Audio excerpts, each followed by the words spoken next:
This week in the news, NVidia pushing more AI on gamers, Valve might release a FPS estimator, Resident Evil Requiem gets cracked. All that and more on this week's Old Man Rages at the News. Before we get the show on the road, hit the like and subscribe buttons if you enjoy the content. And we're kicking off this week with NVIDIA and their AI push in games. This time, they revealed their new rendering option called Neural Texture Compression. This technology uses machine learning to change the final render results. And from what I managed to understand from the Video Cards article, the neural network trains itself on the texture data of the game, and then it tries to reproduce the texture data as close as possible to the original in order to reduce VRAM usage. Here's an image describing the process. And this is one of the examples given with a Tuscan villa scene. The OG on the left takes up 6.5 gigabytes of VRAM, while the one on the right takes 917 megabytes. Yes, megabytes. It looks pretty close to the original, with only the flower on the right having a different color. Another AI-driven thing they did is neuromaterials that follows the same logic, but instead of focusing on rendering VRAM, this one is focused on reducing rendering time. They managed to get anywhere between 1.4 to 7.7 times faster 1080p rendering, but the examples given are more blatant that the tech isn't ready. This is the original full resolution texture. Take a good look at it, and now compare it to this one. Yeah, the AI one lost textures on the table. Some plates at the back lost their shadows, and plate details became blurry, just like how it is for people who need glasses. Now, bit of a side tangent here. Feel free to skip to the next story if you want. This is just me predicting the future. Now, with all that info that we had, watches NVIDIA release their next 60-gen graphics card series, or whatever they want to call them, with half of the VRAM of the current gen, because, quote, they have a way of improving the rendering with AI. And afterwards, you have devs who have no idea how to properly optimize a game, code a game as if you have 96 gigabytes of VRAM, and then scream harassment when people start calling out their poorly optimized game that runs on a 6090 Super Titan Ti or whatever NVIDIA puts in as their highest tier graphics card. Oh boy, future looks grim for gaming at the moment. And now for another stupid thing. PlayStation wants to scan fans' faces and put them in Gran Turismo. Yeah, I wonder how well that will go. Anyways, the program is called the Player Base. Yeah, I know, very original. Good job, Sony. And the whole idea is to put them inside PlayStation Studio games. It launched on the 7th of April, and to apply, you have to answer questions. Be signed in with your PSN account, obviously, is one of the requirements. Yeah, because we all know that account is almost always safe. Then Sony will review the application and shortlist finalists for a video interview. Afterwards, a singular winner will be selected and flown out to a visual arts studio in LA for a scanning day. Yes, there is no monetary award, just a pat on the back once you arrive in the studio. Get your biometrics scans in and be sent on your merry way back. I'm willing to put money that some Sony fanboys will need a new pair of underwear if they get chosen. And in other news, Indonesia's game rating system, or IGRS for short, is in the news this week. Now, think of this as the country's PEGI or ESRB. They basically function the same way, it's just called something different, and is limited to Indonesia. Anyways, they managed to fumble the bag on Steam by giving games like Nikutashi a 3+ rating, even though it has the sexual content tag. Here are even more games whose ratings don't make any sense. Well, except maybe for Subnautica, I can see that one. The rest, not so much. Now, they are conducting an investigation, and in the meantime, Steam did remove the IGRS rating in order to prevent any confusion. Imagine making such a blunder that Valve has to step in to prevent damage you might have caused. Well, you don't really have to. You can see it in action here. Sticking with Valve for this one, they are developing an FPS estimator. This discovered code in the Steam client suggests consumers will get the ability to see frame rate data for each game using data collected from other users. And for what feels like the first time, I can confidently say it's a good thing that someone collects data, since, well, this allows consumers to see estimated performance based on their rigs. Not to mention, there's a voluntary survey that Steam does every month to have an idea of what their consumer base uses, so, you know, if they tack on something else on top of that, and that gives better experience for people, hey, most of the data's there anyways, especially if you took part in the survey.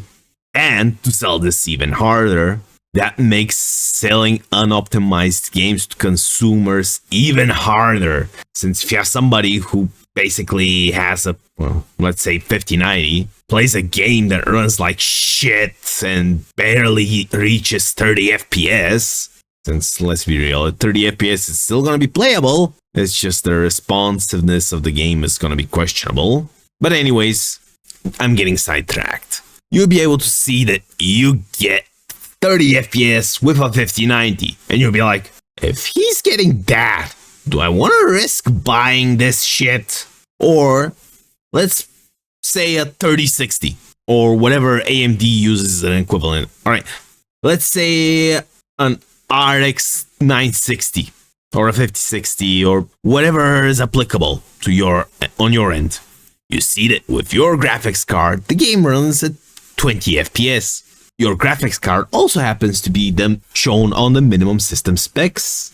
Are you gonna buy that? I wouldn't. Now, it's unclear though what will happen with the Windows version of Steam, since the data collection is mainly for Steam OS users. But hopefully, this will roll out for all Steam users, since that's gonna benefit all of them. They were also working, and the keyword here is were, on Steam GPT. It was an AI assistant to deal with Steam support issues, and it was somehow connected to a trust score and Counter-Strike 2's anti-cheat. Now, the reason why I use past tense here is cause the code was removed. This could mean that either they are removing it from public view and are still working on it on the back end, or scraping it altogether. There is no way to know for sure, and I'm just guessing they flat out removed it. I could be wrong, but as if Valve wasn't winning, one of Valve's independent contractors also, quote, fixed VRAM usage.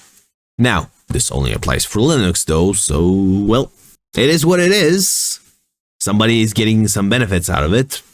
Now, to quote the article here, Natalie Vaughn, with the alias Pixel Cutter, published a lengthy blog post about new patches to the Linux kernel and KDE. These patches' point is to minimize the VRAM usage for 8GB graphics cards. The testing was also done with Cyberpunk 2077 via Steam Play on Linux, and it successfully ran on a 8GB graphics card.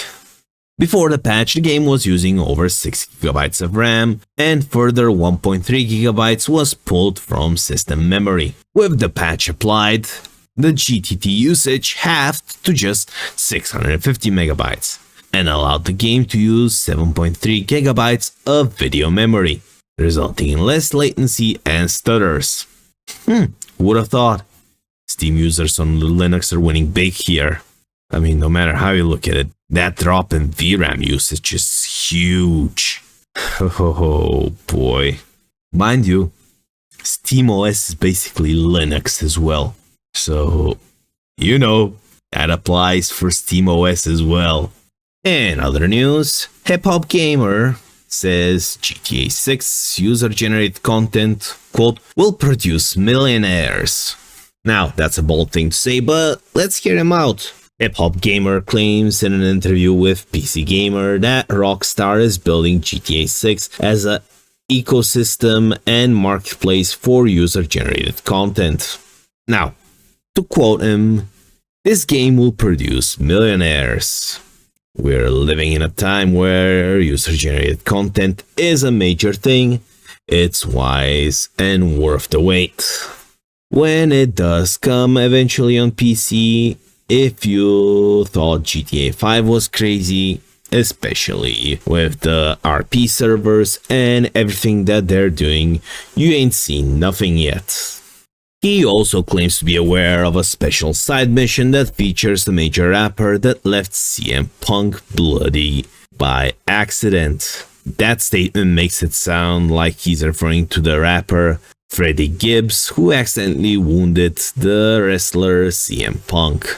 It will be interesting to see how exactly Rockstar handle user-generated content, but saying it will produce millionaires is a bit crazy. Now, will it produce millionaires on Rockstar's end? Most likely, but for the people that make the content, only time will tell.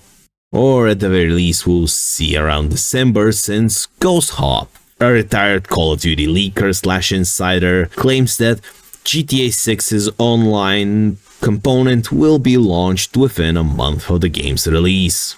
Rockstar can't catch a break though, because hackers threatened to leak GTA 6 plans. According to reports from cybersecurity researchers, the group is Shiny Hunters and claim to have access to Rockstar systems via a third-party service, pointing to a compromise involving the cloud analytics platform Snowflake. The group also issued an ultimatum to the GTA creator, demanding payment or threatening to publish sensitive data publicly by the 14th of April. Hold up. That's the day after the video releases. Oh well, I suppose content for next week. Anyway, according to the cybersec guru, the breach is believed to involve corporate data, including Rockstar's marketing plans for GTA 6, but not the game's source code. Even if it's marketing plans, that should still give us an insight to what the story could be. Well, let's see what tomorrow holds, I suppose.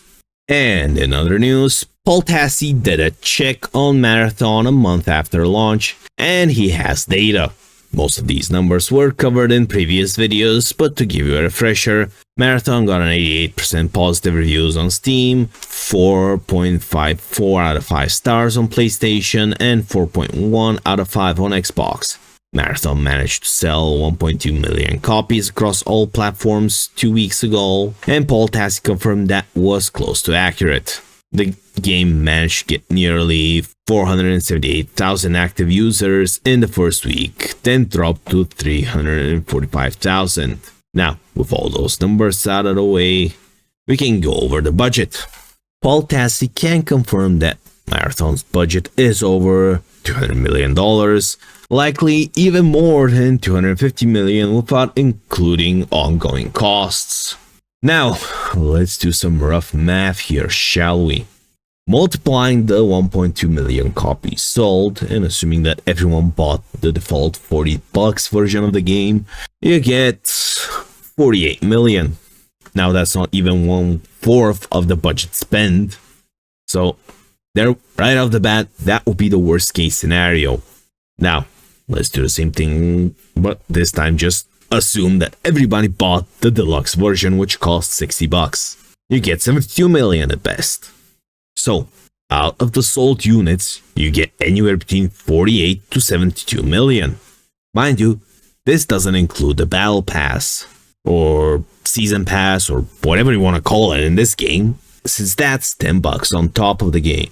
Now, if you include the Battle Pass, that adds 12 million on top, since 1.2 by 10, just shift the dot over and you get 12. Mind you, those 12 million on top are under the assumption that everyone buys the Battle Pass. So, at most, assuming everyone buys the deluxe version, they can get 84 million, assuming everyone bought the deluxe version and the battle pass. Now, to give you an idea how bad the situation is for Bungie, let's again do some exemplary math and basically figure out how many copies of the game they'll need to sell in order to recoup costs. Again, the math is simple. You divide the budget by the cost, and that gets you roughly 5 million copies. Now, just a disclaimer, for the 5 million copies, I'm using the default price, which is $40, not including any battle pass, not including the deluxe version. You can do the math yourself for those.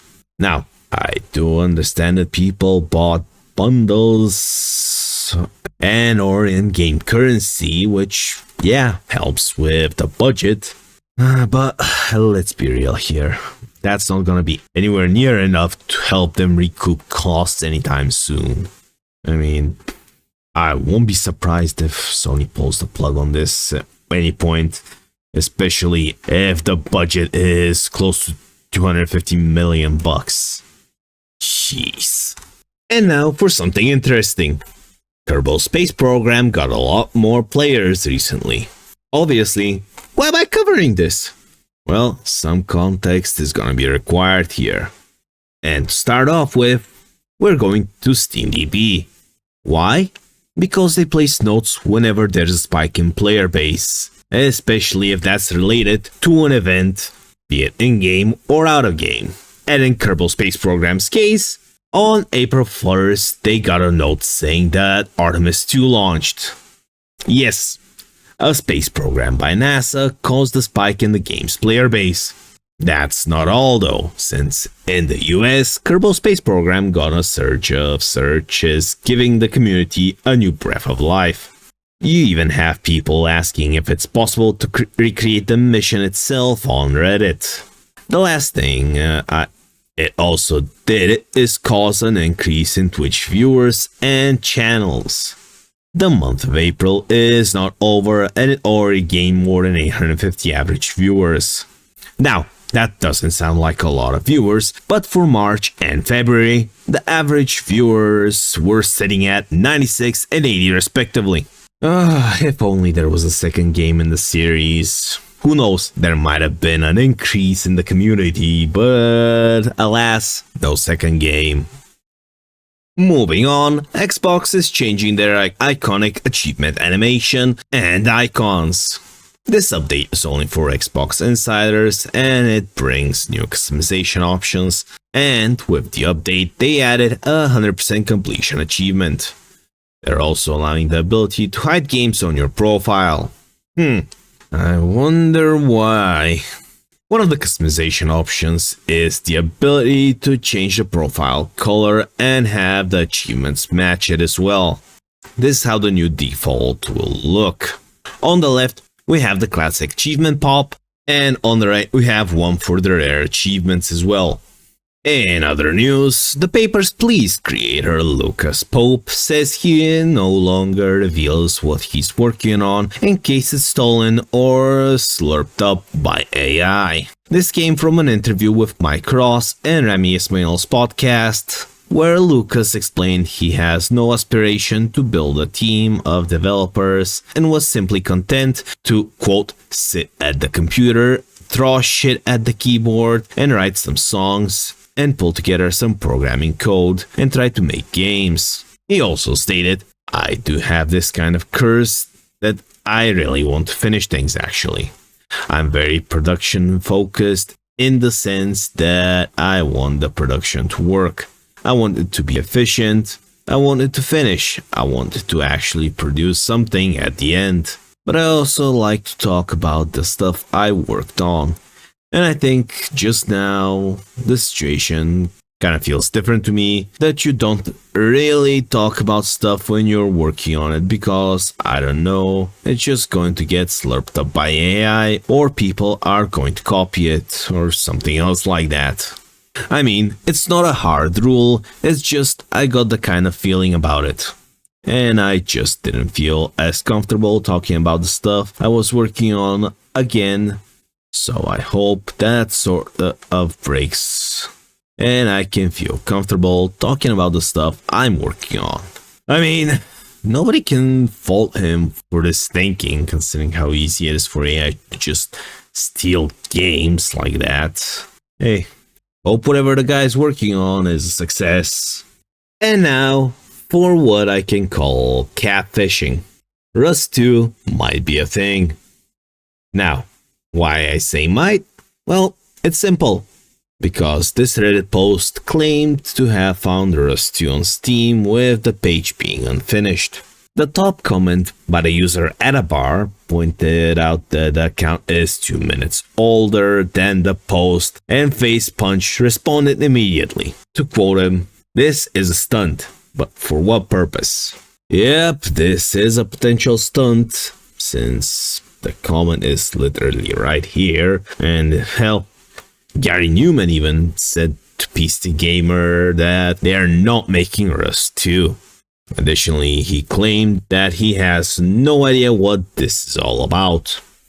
Alright, so it's gonna be either a marketing stunt or somebody's trying to push something that's never gonna happen. Either or, pick your poison. Moving on, the studio behind the first Berserker Khazan, Studio Neopol, announced a restructure of their dev team. The aim is to allocate resources more effectively across current and upcoming projects, including the Dungeon and Fighter franchise games for global market. Yonhap News, a Korean news website, suggests that the restructuring was prompted due to the poor sales of the game.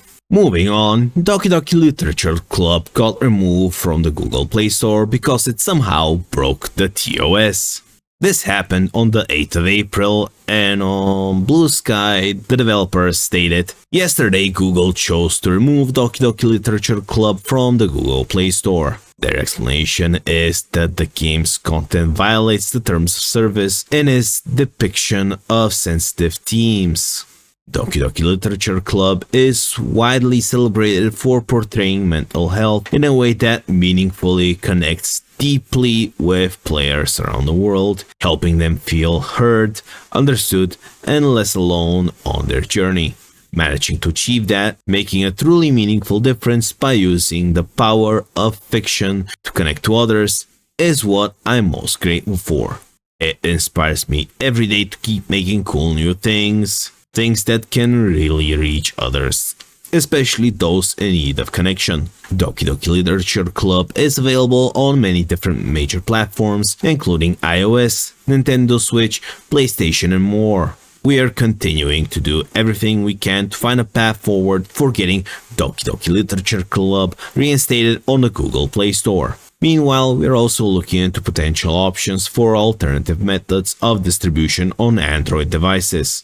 We worked hard to bring Doki Doki Literature Club to Android, and we've gotten to see so much love and enthusiasm from passionate Android users over these past few months. Thank you so much for the community for continuing to express your love and support for Doki Doki Literature Club throughout the years. We'll keep you updated on the future of Doki Doki Literature Club for Android. Now, I can understand why they removed the game with how dark it is, but if I remember correctly, it was available on Android since, last December? I don't know what changed in between then and now, but my best bet is somebody was angry that it was available on Android, or was butthurt about the game being successful, and decided to nuke it from the Google Play Store. That's just my tinfoil hat theory. Take it with a lot of salt. And now for some good news. Hytale hired the makers of the biggest Minecraft mod to assist them with game design. Now, if we can also have the Create mod in Hytale as well, that would be crazy, since Create mod alone allowed people to create some crazy shit in Minecraft. But sadly, it's not going to be ported over to Hytale. The role of the Minecraft modder team will be to improve the core gameplay first. Additionally, they won't be stopping the updates on Create mod, It just means they won't be focusing on big new features for it. Salmon himself also admitted that the creators are part of the core design team, shaping the game at a foundational level. And in other news, Hytale is on the road to success and it's not stopping. Who thinks Red is kicking themselves in the nuts right now after seeing this? And to wrap up the week, Resident Evil Requiem became the first 2026 de novo game to get cracked. Now, obviously this goes without saying, but I don't support piracy in any way, shape or form. Now, with that out of the way, for those in the know, the game had a hypervisor that allowed you to play the game by making your machine appear the same as the de novo token, but Voice38 managed to crack it, allowing you to play it without going through setting up hypervisor. Now, for those with sharp minds, Doom the Dark Ages was also cracked a month ago and it too has de novo. So I wouldn't be surprised if more games get cracked without having to run software with kernel level access that, well, may or may not inject malware into a PC that runs it. Now, I also agree here with IGN, cause if DRM is being cracked so quickly, well, quickly is a relative term here, it could persuade developers to opt for less invasive and performance-heavy protection methods, which, in hindsight, will be a win for paying customers. And no matter how you look at it, there are some people out there that are gonna pirate regardless of whether they can afford buying games or not. But anyways, that's all for this week. I'll see you all next week on Old Man Rages at the News.